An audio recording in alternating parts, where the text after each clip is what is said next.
Welcome into Global Hoops Official. I'm Kyle Irving here alongside Gilbert McGregor. And if you haven't already subscribed to our channel for the latest on the NBA playoffs, now is the time to do so. You can click the link right below. Today, if you hear the toll bells ringing, that's because the King is down. It is the first time in his career that LeBron James has been eliminated in the first round of the playoffs. He had a perfect 14-0 record previously before this first round exit, but the Lakers couldn't step up without Anthony Davis, who was out with a groin injury. He tried playing in that last game, but it just didn't work out. So before we move forward to the offseason, what do you think about the way that the season ended for the Los Angeles Lakers?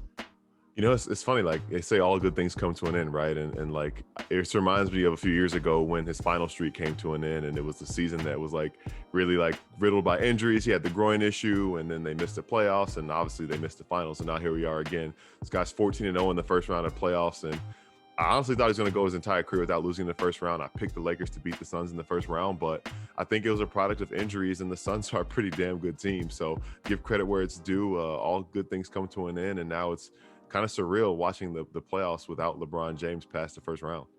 Yeah, it really is. It's unique. And going into that game 6, it really had a different feeling that, you know, you could kind of tell that the Suns were the better team in the series. And it kind of had that feeling that the Lakers weren't going to pull it off. And when Devin Booker came out as hot as he did, then we ended up with the result that we got. And part of the big reason, like I had aforementioned with Anthony Davis's injury, is that LeBron's supporting cast did not step up around him. So one of the biggest questions heading into the offseason is, what are the Lakers going to do with that roster around LeBron James and Anthony Davis? Most notably, Dennis Schroeder, who, according to a report from Brian Windhorst, had turned down an $84 million contract extension, which I'm sure he wishes he could have that decision back, but you can't go back in time. So that is one of their pressing questions they have coming up this offseason in terms of free agency. But along with that, it's half of the Lakers roster that we saw on the floor in the playoffs. Wesley Matthews, Alex Caruso, Jared Dudley, Markieff Morris, Andre Drummond, and Ben McLemore will all be unrestricted free agents. So put on your GM cap, put on your Rob Pelinka jersey, if you will, that suit. And, what do you think about the way the Lakers should shape this roster around LeBron and AD as they're trying to capture possibly another title before that title window closes? First off, this is why Rob Pelinka gets paid the big bucks, because he has a lot of decisions to make. And it's interesting, Lakers recently had their exit interviews, and a lot of the guys who you mentioned that are free agents are talking about, we want to run it back. We want to come back. We want to come back and get this sour taste out of our mouths. But unfortunately, it's not up to them. At this point, it's going to be like, who do you keep, who do you let walk, and who do you let go?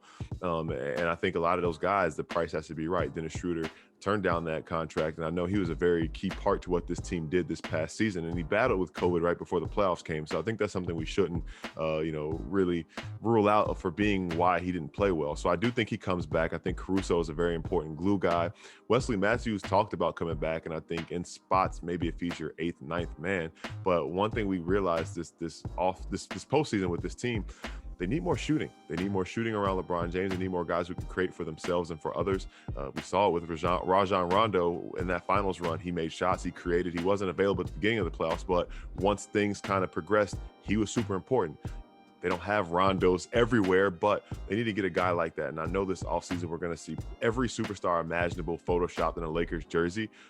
Those things aren't necessarily realistic, but I do think this team is going to be active. And you might see a guy like Kyle Kuzma get dangled on the trade market. I don't know if that's doable. I don't know what the market is like for him. But, you mentioned it. LeBron James is 36, he'll be 37 this upcoming season. Anthony Davis, we know now that he's going to have to deal with injuries probably throughout the rest of his career.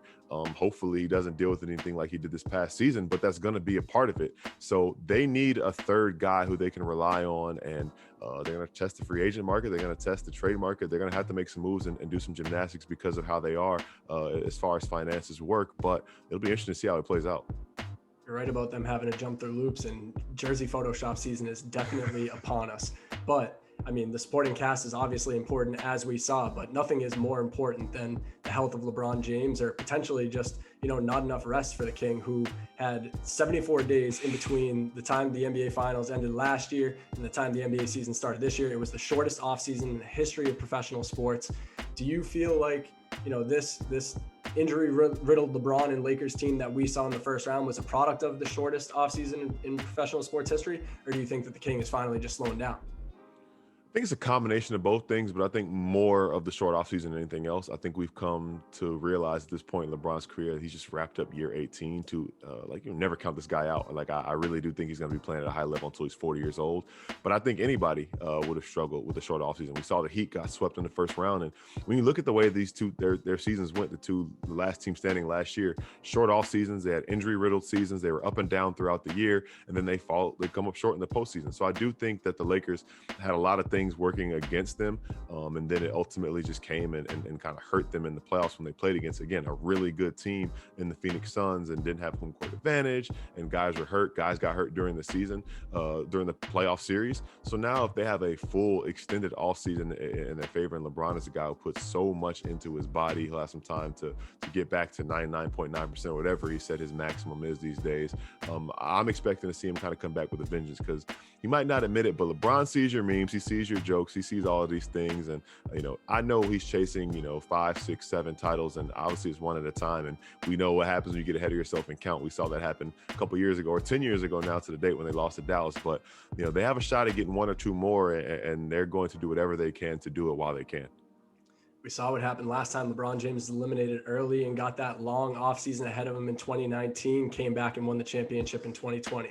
While the Lakers season may be over, the coverage continues over on NBA.com, where we'll have you locked in with all the questions that we just answered on the upcoming uncertainty surrounding the Los Angeles Lakers and free agency, as well as the Phoenix Suns as they continue their run throughout the rest of the playoffs.